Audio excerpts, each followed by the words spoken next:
Boa noite. Ainda de pé, eu convido você a abrir a sua Bíblia no livro de Atos, capítulo 18. Atos 18, a partir do versículo 22. Hoje nós daremos continuidade à nossa série Igreja em Movimento, onde nós estamos expondo o livro de Atos já há algum tempo. E nós estaremos concluindo esse capítulo. Atos 18, ali está 23, mas na verdade a gente vai começar pelo 22.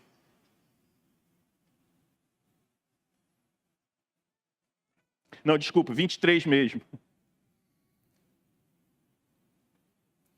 23, isso.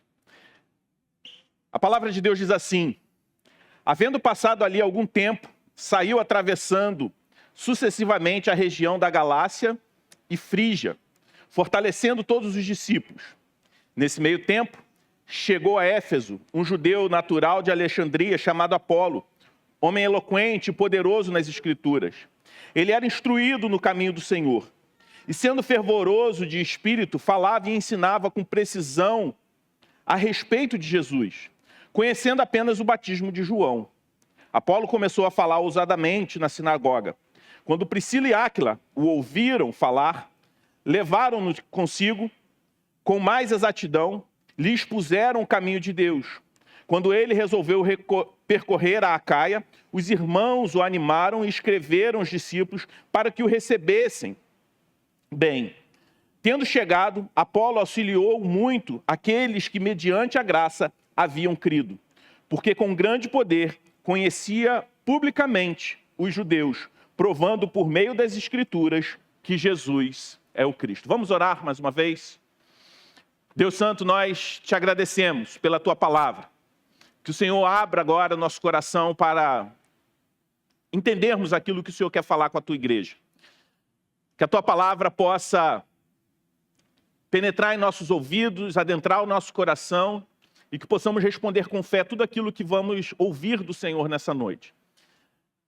Que possamos estar atentos e que o teu Espírito nos ajude. Somos pecadores, reconhecemos que dependemos da tua graça e te pedimos, tenha misericórdia de nós. Nos ajude, Senhor Deus, nos fortaleça. Nós cremos que a Bíblia é a tua palavra, então nós cremos que quando ela é lida, o Senhor está falando conosco. Então nos ajude a compreender e entender tudo aquilo que o Senhor quer falar conosco. No nome de Jesus que nós oramos. Amém. Você pode se assentar. Mais uma vez eu gostaria de dar boas-vindas a todos vocês que estão nos visitando nessa noite, especialmente aqueles que estão aqui pela primeira vez. Se você está na Igreja do Redentor pela primeira vez, queria dizer que é uma alegria receber a sua visita aqui nessa noite. Queria dizer também que nós temos um presente para você no final desse culto. Não vá embora sem passar ali no balcão de conexão e retirar esse presente que a gente guardou para você. Existe uma ironia muito sutil na forma como nós olhamos, entendemos o sucesso. E não somente a forma como nós entendemos o sucesso no mundo dos negócios, mas também até mesmo na igreja. Frequentemente nós acreditamos que o objetivo da vida cristã é atingir um nível de competência onde nós nos tornamos especialistas. Pessoas que já não precisam mais ser corrigidas em nada. No entanto, quando a gente olha para Atos 18, encontramos um cenário que confronta essa busca por autossuficiência. Vemos Paulo, agora já um missionário veterano, partindo para a sua terceira viagem missionária, demonstrando uma perseverança impressionante. E agora vemos também Apolo, um homem que é descrito aqui como alguém de grande intelecto.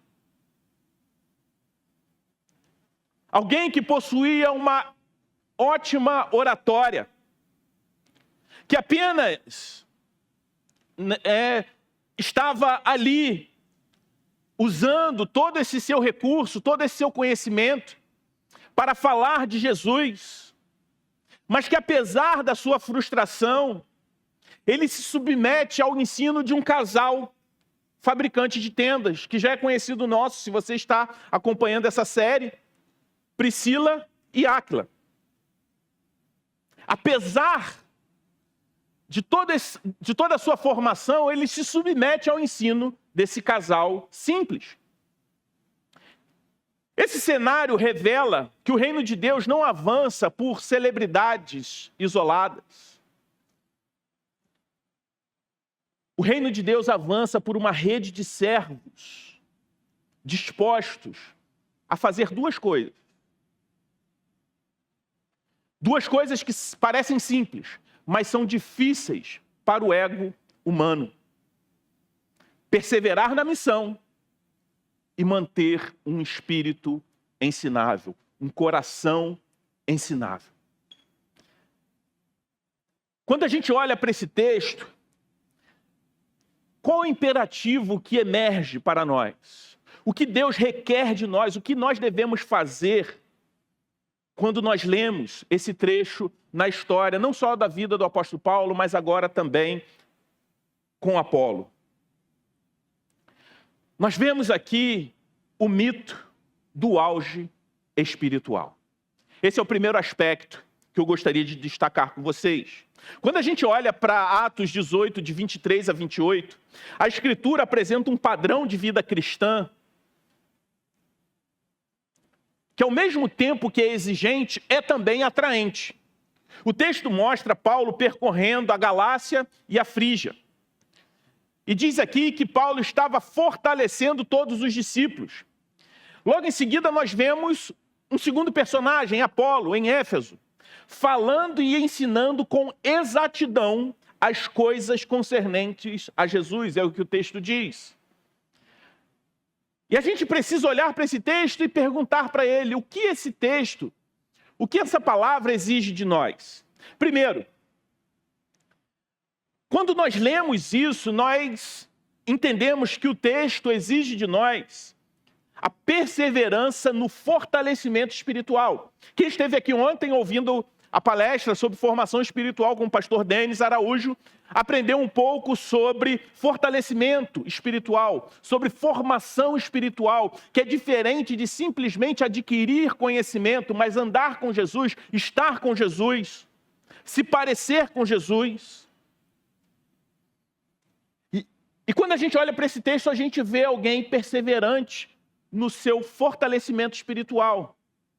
Paulo não buscava ali apenas novas conversões no seu ministério. Ele investia tempo fortalecendo esses discípulos. Ensino, discipulado, caminhada constante com os crentes. Isso significa que a vida cristã não é uma coleção, né, de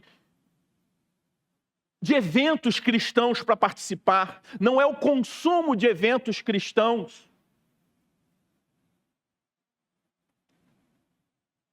A vida cristã também não pode se parecer com uma corrida de 100 metros, mas uma maratona que exige perseverança, é longa.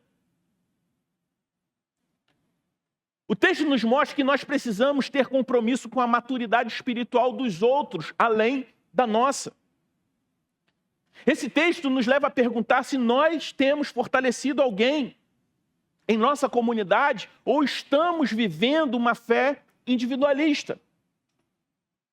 Esse texto traz para a gente também uma segunda exigência, um segundo imperativo. O imperativo da profundidade e do fervor. Quando a gente olha para aquilo que o texto descreve em relação ao Apolo, diz que ele era eloquente e poderoso nas Escrituras. Ele não era apenas alguém entusiasmado, mas ele era preciso naquilo que ele ensinava. O seu fervor, ele nascia de um conhecimento profundo, indicando para nós que Deus não nos chama para uma fé rasa, mas para manejar a palavra de Deus com exatidão, de modo que a nossa vida e a nossa fala se tornem instrumentos eficazes na proclamação do Evangelho, no ensino das Escrituras, no fortalecimento espiritual de outros. Esse texto também apresenta para nós um terceiro imperativo, o imperativo da humildade intelectual.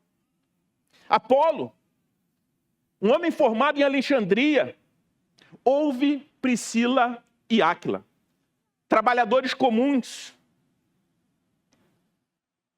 que chamam Apolo para explicar com mais exatidão o caminho de Deus. E sabe o que é belo? Apolo se deixa ensinar. O padrão aqui é claro: disposição para ser corrigido por pessoas que tragam as verdades das Escrituras para a sua vida. Essa aplicação parece simples. Devemos ser perseverantes como Paulo, precisamos ser profundos como Apolo e humildes como um aprendiz. Se você, meu irmão e minha irmã, deseja seguir o caminho de Jesus, precisa estar comprometido a fortalecer outros, crescer na doutrina, mas também reconhecer que ainda não sabe tudo. Então a pergunta é: por que nós ainda somos tão resistentes em sermos ensinados? Quem talvez seja a Priscila ou Áquila na sua vida que você ainda tem resistido? Ou que você tem ignorado? O que nós vemos aqui é um padrão de Deus, de uma santidade humilde que se inclina para o outro e não uma religiosidade que se exalta. Por que nós temos tanta dificuldade de sermos pessoas ensináveis? Por causa de um segundo aspecto que nós vemos aqui, a ilusão da autossuficiência. Se o padrão bíblico é a perseverança incansável de Paulo e a humildade ensinável de Apolo, por que achamos tão difícil viver assim? Porque na prática nós ficamos exaustos com a missão e tão defensivos quando alguém tenta nos corrigir. Por que nós somos assim?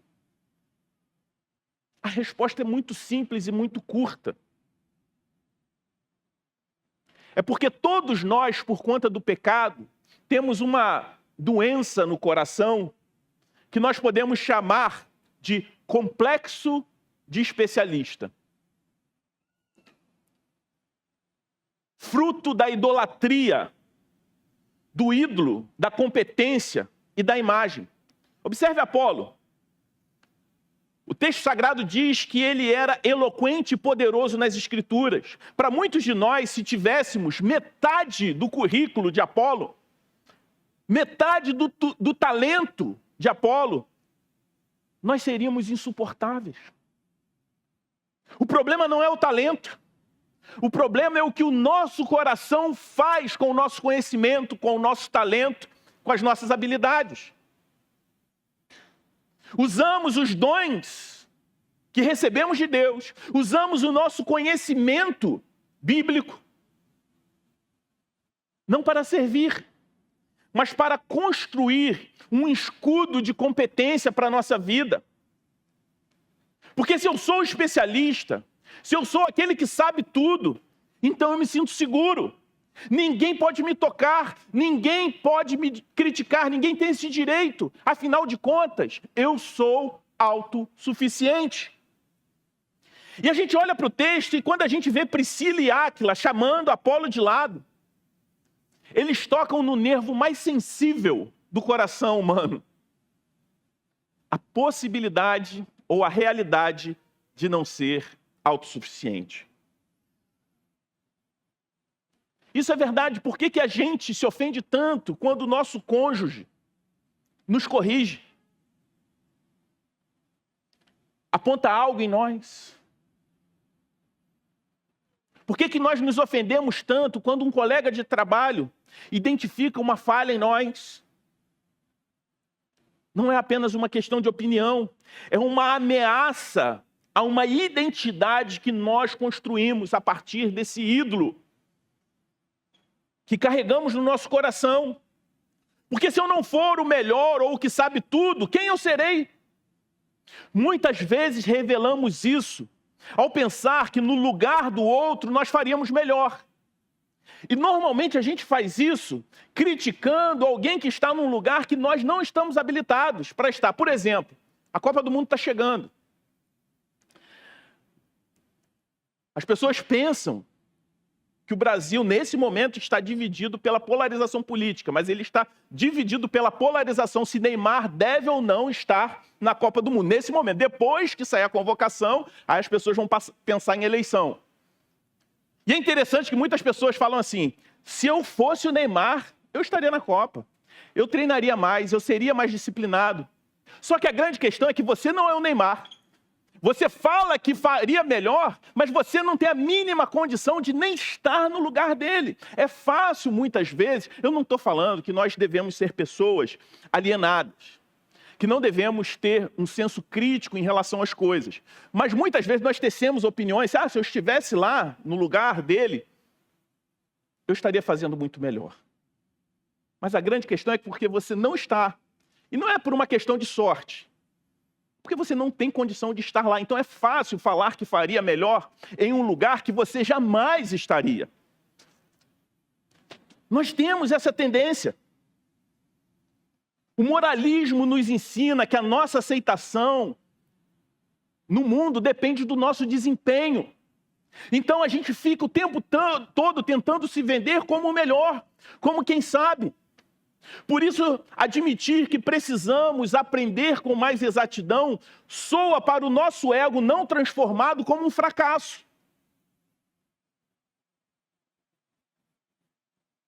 É interessante porque muitas vezes, é irônico, porque muitas vezes o conhecimento nos cega.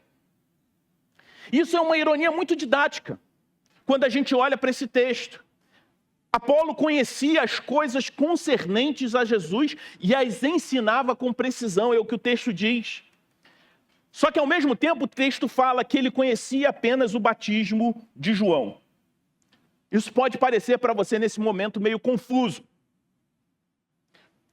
Alguns comentaristas sugerem que naquele momento Apolo ainda não era convertido. Mas eu creio essa não ser a melhor leitura, embora, por mais que pareça um contrassenso, isso é possível. Pessoas que têm um profundo conhecimento da palavra de Deus, mas não são crentes. Pastor Tony Merida, em seu comentário no livro de Atos, ele diz que há boas razões para entender que Apolo já cria no Evangelho. Porque ele falava com zelo, demonstrava a ação do Espírito Santo através da sua vida, ainda que o seu entendimento fosse incompleto. Aí você pergunta, mas como assim o texto diz que ele falava com exatidão, mas o conhecimento era incompleto? O problema de Apolo aqui não era a ausência de fé. Era uma lacuna teológica específica que faltava para ele. Ao dizer que ele conhecia apenas o batismo de João, o autor de Atos, Lucas, indica que Apolo ainda não compreendia plenamente o batismo da nova aliança, instituído por Jesus. E aqui entra uma explicação muito importante que você encontra em alguns comentaristas, como, por exemplo, nas notas de estudo da Bíblia, de estudo da NAA. Quando eles dizem que é possível que Apolo conhecesse e ensinasse muito precisamente, muito corretamente sobre a vida e sobre os ensinos de Jesus. Mas naquele momento, ele ainda não tinha conhecimento da morte e ressurreição de Jesus. Porque foi após a ressurreição de Jesus que Jesus ordena o batismo, como nós vemos lá em Mateus 28, na grande comissão. E se for exatamente esse o caso, naquele momento Apolo teria um problema, ele não teria uma plena compreensão do derramamento do Espírito Santo no Pentecostes. Assim, Apolo pregava com fidelidade aquilo que ele conhecia, mas o seu conhecimento ainda não abrangia toda a obra consumada de Cristo e, consequentemente, as suas implicações. Por isso, Priscila e Áquila o instruem com mais exatidão. E eles não estão aqui corrigindo um erro fundamental, mas completando algo que ainda faltava. Mesmo que Apolo fosse alguém muito mais erudito do que Priscila e Áquila, mas eles tinham um conhecimento maior. É como se Apolo fosse um especialista em algo incompleto. E esse é um retrato da nossa condição. Muitas vezes eu e você já estamos tão cheios daquilo que nós já sabemos, que nós não damos mais espaço para o que Deus ainda quer nos ensinar. O conhecimento bíblico sem humildade torna-se um véu. A correção de Priscila e Áquila com Apolo não foi para humilhá-lo. E o que é mais belo nessa correção foi a prontidão de Apolo em reconhecer que a sua teologia ainda faltava alguns elementos.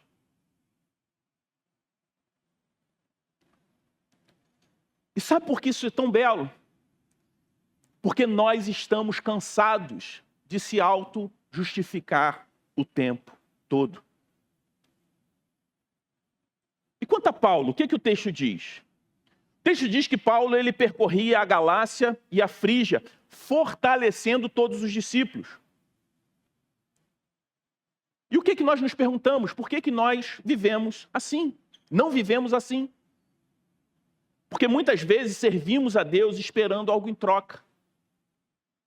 Quando a vida não melhora, quando o reconhecimento não vem, nós desanimamos. Se você está servindo os outros para provar o seu valor, você vai se sentir esgotado. As pessoas falham, o caminho é longo, mas quando o serviço nasce a partir do Evangelho, nasce a partir do entendimento de que já foi aceito em Cristo, você começa a servir não para ser visto, mas você serve porque já foi alcançado pela graça, e é isso que te sustenta. Você não serve mais para ficar tentando provar o seu valor. Porque quando você entende que Cristo já te aceitou, a partir daquilo que Ele fez por você, você fica livre para não precisar provar o seu valor para homens. O padrão de Deus exige uma morte que nós não queremos morrer.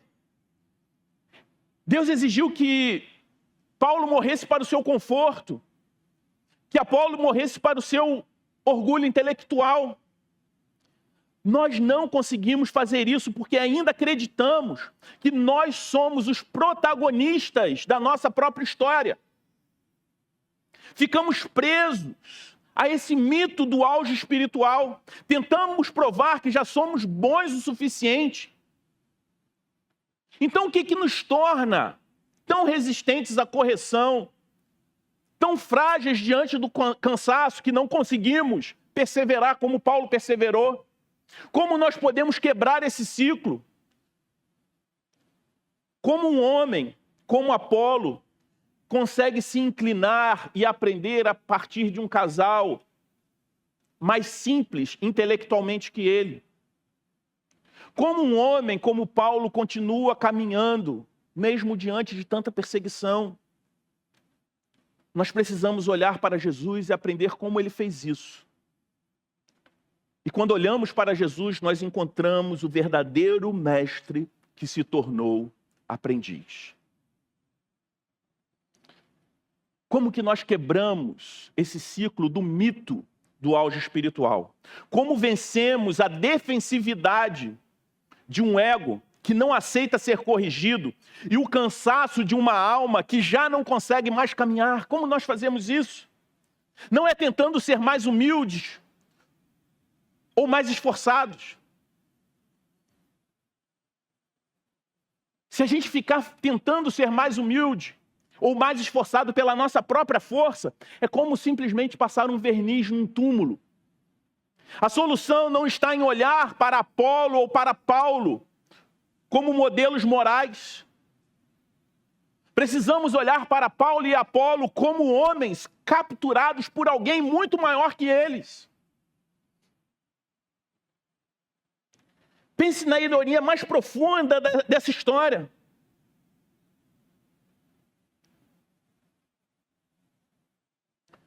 Quando a gente olha para Jesus e olha para Apolo, Apolo ele era poderoso nas Escrituras, na profundidade das Escrituras, mas Jesus Cristo é a palavra viva. Apolo precisou que Priscila e Áquila lhe explicassem o caminho com mais exatidão, mas Jesus disse: eu sou o caminho. Quando nós vemos isso, nós enxergamos a beleza do Evangelho. Aquele que possuía todo o conhecimento, que habitava na glória eterna e nada tinha mais para aprender, esvaziou-se a si mesmo, como está escrito em Filipenses 2,7. O Mestre Supremo se colocou na posição de aprendiz, se submeteu a pais terrenos pecadores, se submeteu à lei que ele mesmo deu. E no Getsêmani, ele se submeteu à vontade do Pai. E quando nós vemos a humildade de Jesus, a gente começa a olhar para Apolo e ver que aquele gesto é tão pequeno. Quando a gente olha para Jesus, todas as vezes que nós estamos lutando contra o orgulho, nós percebemos que ser humilde não é nada diante da humildade de Jesus. Isso quebra o nosso orgulho, ou pelo menos deveria quebrar o nosso orgulho. Paulo percorreu quilômetros fortalecendo discípulos. Mas quando a gente olha para Jesus, a gente vê aquele que percorreu a via dolorosa, sendo enfraquecido por amor a nós. O ministério de Apolo e Paulo só faz sentido porque eles pregavam as coisas concernentes a Jesus. E o que são essas coisas? A notícia de que Jesus não veio nos dar um manual de sucesso, embora, infelizmente, muitas igrejas nos dias de hoje preguem um evangelho que não passa de um manual de sucesso para esse mundo. Mas Jesus veio para ser um missionário rejeitado em nosso lugar. Jesus foi o único a atingir o auge espiritual que nós imaginamos que podemos alcançar. Ele foi o único que nunca precisou de correção. Ele foi o único cuja eloquência era perfeita e que o coração era totalmente puro. E ainda assim, na cruz, ele foi tratado como ignorante, como pecador, como alguém que estava fora do caminho. Ele foi expulso da cidade por nós.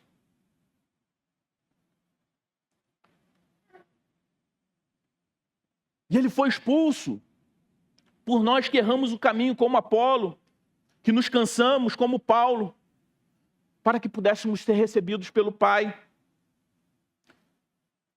Jesus é a solução para o nosso ego, que ainda não foi transformado. Por que Apolo conseguiu ouvir um casal fabricante de tendas? Porque ele entendeu que a sua identidade não estava no seu conhecimento, na sua eloquência adquirida na Alexandria. A sua identidade estava na aceitação gratuita de Deus como Cristo. Quando você sabe que é amado com base, não na sua performance, mas na performance de Jesus, você perde o medo de ser corrigido. Se Cristo morreu por mim, sendo eu um pecador ignorante, por que eu vou me ofender quando eu descubro que eu tenho ainda muito a aprender? A cruz mata o orgulho quando ela mostra o quão falho nós somos. A cruz, ela cura a insegurança ao mostrar que nós somos muito mais amados que nós imaginamos. Jesus é o fortalecedor que Paulo imitava. Ele é a verdade que Apolo buscava. Em Cristo, a exigência de ser perfeito é substituída pela alegria de ser perdoado e transformado. Me permita uma ilustração. O escritor Eduardo Galeano dizia que a utopia é como caminhar para o horizonte. Você dá alguns passos em direção a ela e ela se afasta. Então pergunta, por que serve a utopia? Para que serve a utopia? E ele responde, para que eu não deixe de caminhar. De certa forma, a vida cristã parece com isso, com essa ilustração a respeito da utopia do Eduardo Galeano. A Bíblia fala em crescer à medida da estatura da plenitude de Cristo, indicando que existe um alvo para nós. E esse alvo é Jesus. Mas a diferença é fundamental. Eu e você não caminhamos em direção a esse horizonte para sermos aceitos. Caminhamos porque já fomos aceitos. Jesus é o único que atingiu esse auge espiritual, que chegou nesse horizonte que eu e você não conseguimos chegar. Só ele foi perfeitamente santo e obediente. Foi ele que veio até nós, nos alcançou quando nós ainda estávamos perdidos e sem força. Por isso nós caminhamos, buscamos crescer e nos tornar mais parecidos com Cristo, não para provar o nosso valor, mas como alguém que já foi encontrado e agora aprende a andar com Ele. Maturidade cristã não é chegar a um ponto aonde não se aprende mais. É viver como Apolo, sempre disposto a ser ajustado, porque você já sabe quem você é em Cristo. Então, como por meio de Cristo, eu posso fazer isso? Esse texto me vem à memória uma frase de uma antiga canção. É descobrir, olhar para o Evangelho, olhar para essa história e ver a beleza de ser um eterno aprendiz. Como passamos da teoria para a prática? Na segunda-feira de manhã. Como sair daqui e, de fato, fortalecer alguém como Paulo? Ou receber uma correção como Apolo recebeu? A partir de uma nova motivação, a partir do Evangelho. Saímos do medo para a gratidão. No início, o imperativo de fortalecer os outros parece muito pesado quando a gente começou esse sermão. Mas quando nós contemplamos Jesus sendo enfraquecido na cruz para que você tivesse a força de Deus, algo deve mudar na sua vida. Você não fortalece os outros para provar que é um super cristão. Você fortalece porque transborda a graça que recebeu em Cristo Jesus. A missão de Paulo não era construir um currículo impecável, mas era uma resposta de amor a partir daquilo que ele experimentou em Jesus. O ministério cristão é servir uns aos outros com a força de um Deus que nos supre o tempo todo. Se você está aqui nessa noite exausto, talvez esteja tentando carregar a igreja, seu ministério, a sua família, nos seus próprios ombros. Enquanto a palavra de Deus nos chama a descansar naquele que sustenta todas as coisas. A nova identidade que temos em Cristo faz com que a gente saia dessa nossa ganância de sermos especialistas e entendermos que somos apenas filhos.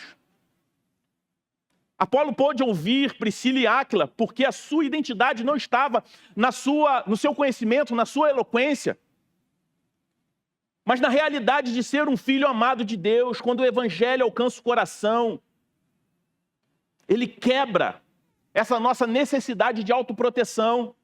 Imagina só um copo. Imagina que isso aqui é um copo. Se ele está virado de cabeça para baixo, eu posso derramar toda a água do mar nele, que ele vai continuar vazio. O orgulho e a autojustificação fazem isso com o nosso coração. O Evangelho é o que vira o copo que está de cabeça para baixo com a boca para cima.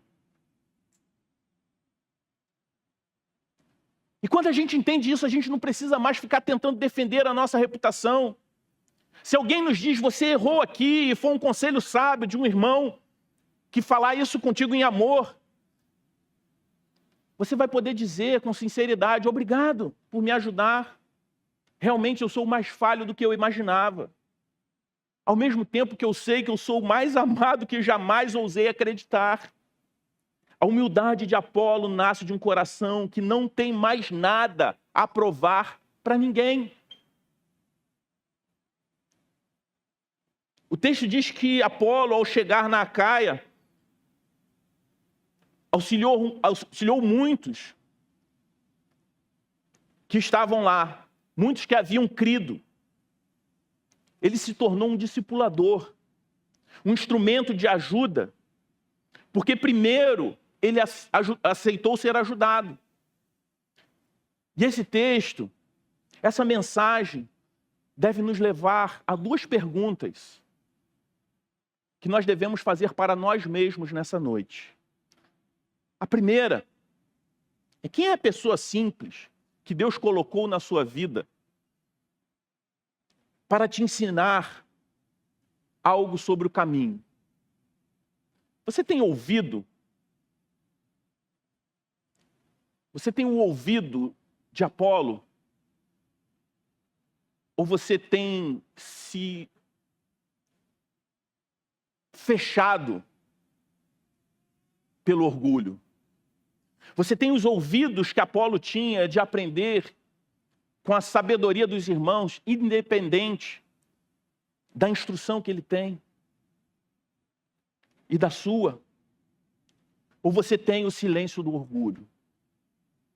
Esse texto também deve nos levar a perguntar: quem é o discípulo de Jesus que você precisa fortalecer nessa semana? Talvez essa pessoa esteja no itinerário da viagem missionária dessa semana que você vai participar. Mas você também não precisa estar na viagem missionária para isso, porque talvez essa pessoa vai estar terça-feira naquele intervalo do café lá no seu trabalho. E o seu papel é ali, primeiramente, ouvir alguém que talvez esteja com a sua vida desmoronando e apontar para a esperança que há em Cristo Jesus. A nova vida em Cristo não é sobre eu preciso fazer mais, e sim entender como Jesus Cristo já fez tudo.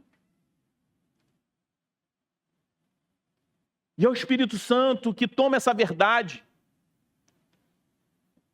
coloca no nosso coração e derrete a nossa resistência. Atos 18, 28 diz que Apolo convencia publicamente, provando pelas Escrituras que Jesus era o Cristo. E sabe por que Apolo pôde fazer isso? Porque ele foi convencido que Jesus era o seu descanso. Esse texto nos convida a ir, a continuar caminhando, não como alguém que acha que já chegou no auge, mas como aqueles que foram transformados.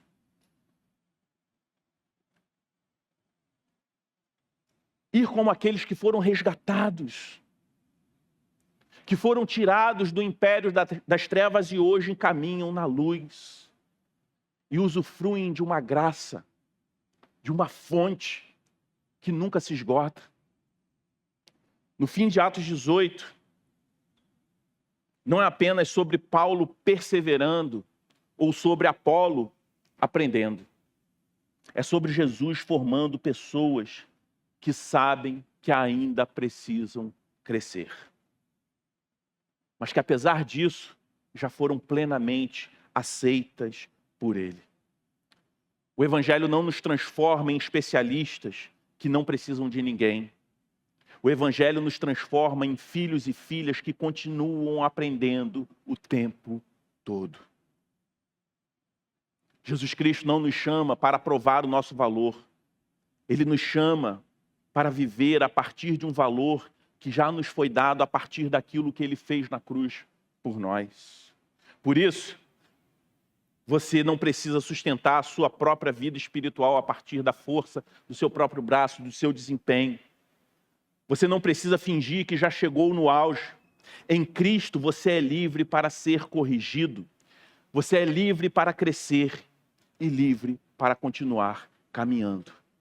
Essa é a verdadeira maturidade cristã. Não é ter todas as respostas, é andar com aquele que é a resposta. E essa pessoa é Jesus Cristo. Amém? Vamos colocar de pé e vamos orar mais uma vez. Deus Santo, nós te agradecemos, porque somos pessoas imperfeitas, incompletas. Muitas vezes, Senhor Deus, o nosso orgulho tenta nos iludir, achando que estamos em um patamar que não dependemos uns dos outros. Mas obrigado, Senhor Deus, porque a Tua palavra quebra o nosso orgulho. Obrigado, Senhor Deus, porque muitas vezes a Tua palavra, ela nos humilha. E como nós precisamos disso. Como nós precisamos compreender que precisamos continuar aprendendo, caminhando. Que o Teu Espírito nos ajude cada vez mais a entender isso. Que a Tua palavra, Senhor Deus, dirija a nossa vida. Que o Teu Evangelho, Senhor Deus, molde o nosso caráter. E que possamos ser pessoas perseverantes na missão. Mas também que possamos ser aprendizes, humildes. Que através da Sua comunidade, através da Tua igreja, nós estamos constantemente aprendendo e descobrindo o quanto nós precisamos do Senhor. Que o Senhor continue falando aos nossos corações. Que tudo aquilo que nós ouvimos hoje, Senhor Deus, encontre lugar no nosso coração. Molde, Senhor Deus, a nossa vida como discípulos de Jesus. Que possamos viver nesse mundo, olhando para Cristo, entendendo que precisamos cada vez mais caminhar contigo, estar contigo e nos parecer contigo. Obrigado, Senhor Deus, pela Tua palavra. Essa é a nossa oração no nome de Jesus. Amém.